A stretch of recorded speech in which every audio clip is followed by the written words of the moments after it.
बगल में आराम कुर्सी पर सावित्री झूल रही थी। शायद कोई किताब पढ़ते पढ़ते उसकी आंख लग गई थी।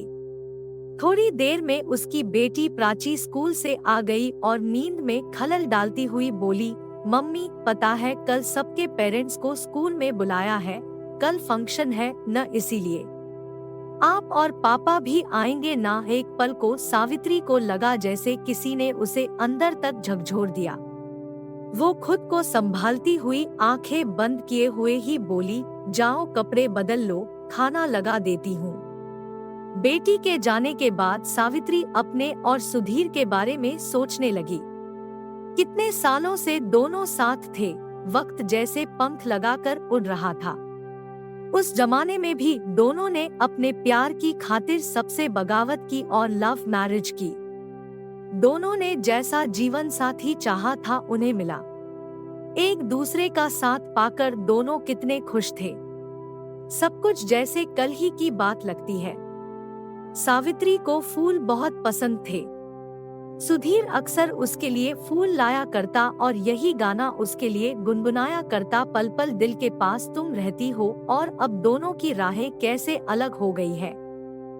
सावित्री ने कभी सपने में भी नहीं सोचा था कि वह सुधीर से दूर रह सकती है। उसने तो जैसे अपनी पूरी जिंदगी सुधीर के नाम कर दी थी, लेकिन नियति को शायद कुछ और ही मंजूर था। एक दूसरे के साथ के लिए परिवार और समाज से लड़ने वाले दो प्रेमी आज एक दूसरे से इतने दूर हो गए हैं कि पास आने की गुंजाइश कहीं नजर नहीं आती। सावित्री की आंखें फिर से गीली हो गई। सुधीर से दूर रहने के बाद से ऐसा कोई दिन नहीं बीतता जब सावित्री की आंखें आंसुओं से नहीं भीगती। आंसू पोंछते हुए सावित्री ने खुद को बात करने के लिए जैसे जबरदस्ती तैयार किया और एक नंबर डायल किया। सामने से आवाज आई, फिर से टेप रिकॉर्डर पर गाने सुन रही हो ना। एक पल को जैसे सावित्री की सांसें थम गई, लेकिन अगले ही पल उसने खुद को संभालते हुए कहा, कल प्राची के स्कूल में पीटीएम है, तुम चलोगे? सुधीर ने मुस्कुराते हुए कहा, हाँ हाँ, मेरी भी बेटी है भई, चलूंगा, क्यों नहीं चलूंगा। पर ये क्या बात हुई, इतने दिनों बाद कॉल किया और उस पर भी न कोई हाल चाल पूछना न कुछ। सावित्री ने कुछ नहीं कहकर फोन रख दिया। उसे लग रहा था कि यदि वह सुधीर से कुछ देर और बात करती तो शायद रो पड़ती। बहुत मुश्किल से उसने खुद को संभाला। तभी प्राची ने फिर से माँ से आकर पूछा, पापा भी आएंगे न मम्मा? सावित्री ने हाँ में सिर हिला दिया और फिर किसी उधेड़बुन में लग गई। अगली सुबह प्राची पिता से मिलने की खुशी में सुबह तड़के ही तैयार हो गई। सावित्री ने भी हल्के गुलाबी रंग की एक साड़ी पहन ली जो उसे सुधीर ने कभी गिफ्ट की थी। स्कूल पहुंचकर प्राची तो तैयार होने चली गई, क्योंकि उसे आज डांस करना था। सावित्री एक कुर्सी पर बैठ गई। तभी पीछे से एक हाथ उसके कंधे को छू गया और जानी पहचानी आवाज आई। सुधीर उसे शुरू ही तो बुलाया करता था, अब जैसे वो अपना ही नाम भूल गई थी। सावित्री ने मुड़कर देखा तो सुधीर खड़ा था। झट से एक कुर्सी पकड़कर वो सावित्री के पास बैठ गया। सावित्री के मन में फिर से कई सवाल घूमने लगे। क्यों सुधीर इतना बदल गया? क्यों हम दोनों अलग हो गए? सावित्री ये सब सोच ही रही थी कि चुप्पी तोड़ते हुए सुधीर ने कहा, याद है जब प्राची छोटी थी तो उसे तुम्हारा दुपट्टा ओढ़कर नाचना कितना पसंद था। समय को जैसे पंख लग गए, आज वो स्कूल में परफॉर्म करेगी। हाँ, वो अब भी मेरा दुपट्टा ओढ़कर नाचती है, उसके पैर जमीन पर थे ही कब। सावित्री ने मुस्कुराकर कहा। हाय, ये मुस्कान मेरा कहीं फिर से दिल न आ जाए तुम पर शुरू, सुधीर ने छेड़ते हुए कहा। पर सावित्री को न जाने क्या हुआ, वो वहां से उठ के बाहर चली गई।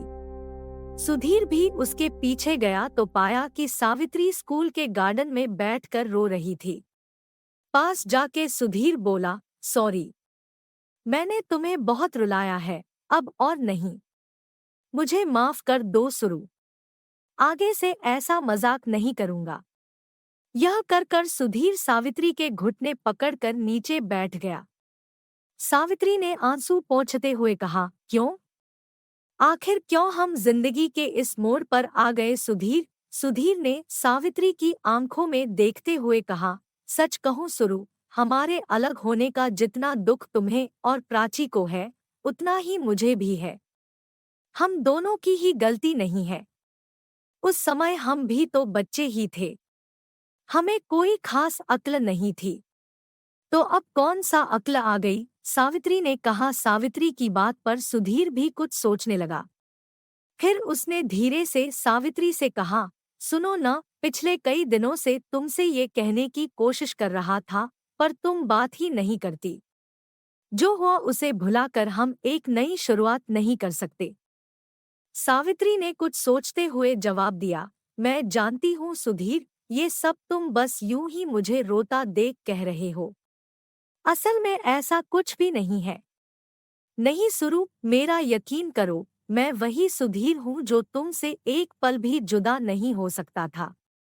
अब कैसे जी रहा हूँ मैं ही जानता हूँ।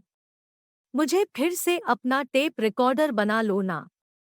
मैं फिर से तुम्हारे लिए गाना चाहता हूँ, तुम्हारे साथ जीना चाहता हूँ। क्या तुम मुझे एक और मौका नहीं दे सकती?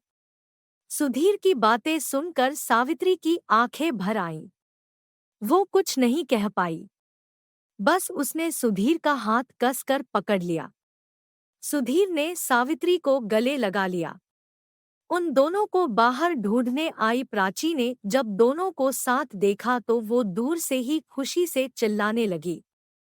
प्राची दौड़ते हुए उन दोनों के पास आ गई। फिर तीनों ने एक दूसरे को कसकर गले लगा लिया।